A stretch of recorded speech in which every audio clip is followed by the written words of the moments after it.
Bonjour et bienvenue dans la vidéo du jour. Aujourd'hui on va parler rangement de papier et notamment comment je suis passée de ça à ça. Alors oui, mes papiers ils étaient rangés jusque là comme ça, dans des boîtes, vieilles boîtes à archives, très pratique, ma foi ça rentre très bien dans les calax.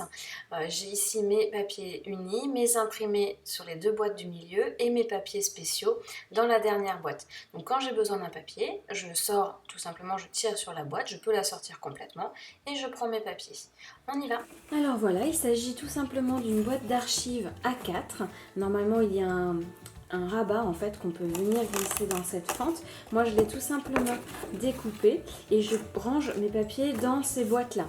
Alors voilà, c'est tout simple. Vous voyez, j'ai juste renforcé avec du scotch pour être sûr parce que je l'ai fait beaucoup glisser pour venir chercher mes papiers. Mais effectivement, c'est pas très joli comme ça. Donc, il suffit tout simplement de les recouvrir pour que ça soit un petit peu plus joli. Vous voyez, donc ce sont bien des dossiers d'archives, des boîtes d'archives.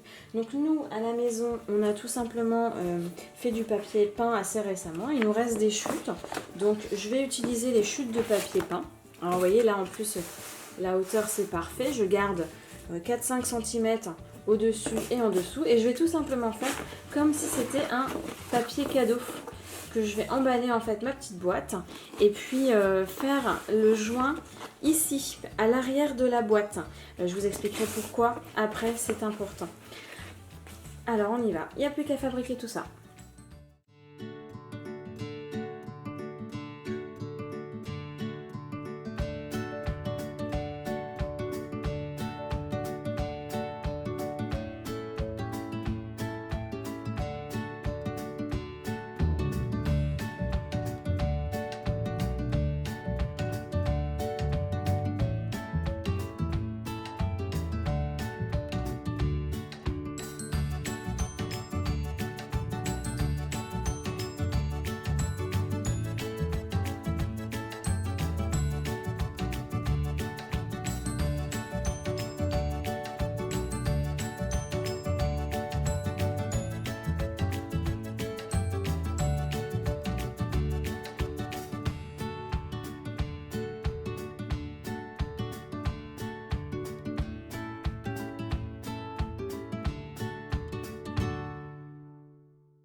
Et voilà, c'est terminé, j'ai recouvert toutes mes boîtes. J'ai également récupéré sur des vieux porte-documents Ikea des angles en métal comme j'ai mis en haut là pour protéger un petit peu les angles. Et puis j'ai également récupéré mes porte-étiquettes, ils sont pratiques ceux-là parce qu'on peut tirer en mettant les doigts comme ça à l'intérieur. Donc j'ai tout installé et puis un petit peu indiqué ce que c'était, donc mes unis, mes imprimés et mes spéciaux. Mes papiers en général, j'essaie d'en avoir peu. Là donc ce sont tous les basiles et les unis. Ici j'ai les papiers imprimés, donc ça doit vraiment tenir dans ces deux boîtes là. Quand je travaille une collection en fait, j'essaie de la ranger tout de suite dans une pochette et puis de les garder par collection, mais j'essaie vraiment de les utiliser le plus possible rapidement pour en avoir le moins possible en fait en chute ici. Et puis là ce sont tous mes un petit peu les papiers spéciaux, les Silvertex, les petits Sky, les papiers pailletés, les lièges, etc. Les prix plaques, les cristals. Voilà, là ce sont vraiment les papiers spéciaux. Voilà, bah écoutez, j'espère que ça vous aura donné une idée. N'hésitez pas à partager avec nous comment vous rangez vous aussi vos papiers dans les commentaires. Voilà, bah écoutez, je vous souhaite une bonne soirée. À bientôt.